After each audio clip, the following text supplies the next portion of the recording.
Hi friends, అందరికీ happy Ugadi. ఊ అంటే నక్షత్రం, గా అంటే గమనం కాబట్టి నక్షత్ర గమనాన్నే ఉగాది పండుగగా పిలుస్తారు. మనిషి జీవితం సుఖం, దుఃఖం, సంతోషం, కష్టం, ప్రశాంతత మరియు కోపం అనే 6 వైవిధ్యాల సమ్మేళనంతో కూడి ఉంటుంది.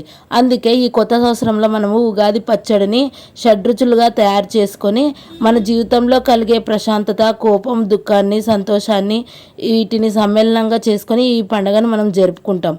వగరు, తీపి, చేదు, కారం, పులుపు, ఉప్పు సాంప్రదాయంగా ఇందులో కలిపి మనం తయారు చేసుకుంటాం. మానసికంగా శరీరానికి లాభం చేకూరేలా ఈ పచ్చడిని తయారు చేస్తారు.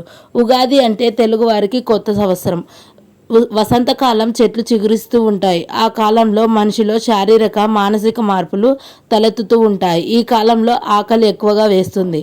మధుర పదార్థం బెల్లం, అమర రసంలో కలిగినది మామిడి, లవణ రసంలో ఉప్పు, కటురసంలో మిరియాలు, కషాయం, చేదును వాడతాము. పులుపులో చింతపండు ఆకలిని పెంచి సాల్బిల్ న్యూట్రియన్స్గా పనిచేస్తుంది. శరీరంలో 3 రకాలుగా దోషాలు కలిగి ఉన్నప్పుడు అనారోగ్యంతో ఉన్నాము అని తెలుస్తుంది.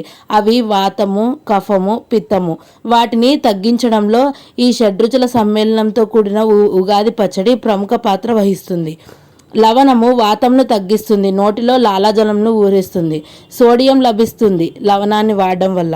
కటు కషాయ రసాలు పిత్తంను తగ్గిస్తాయి ఫ్రెండ్స్. దగ్గు, కఫము నుండి ఉపశమనం కలిగిస్తుంది.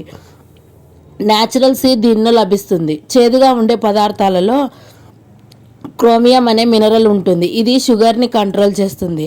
ఆహారం ఏ పదార్థం తీసుకున్నా మనకి ఆరోగ్య ప్రయోజనాలను కలిగి ఉంటుంది కాబట్టి ఏది ఎంత మోతాదులో వేసి తయారు చేసుకోవాలో తెలుసుకొని షడ్రుచులను కలిపి మనం తీసుకోవడం వల్ల మనం ఆరోగ్య ప్రయోజనాలు పొందవచ్చు.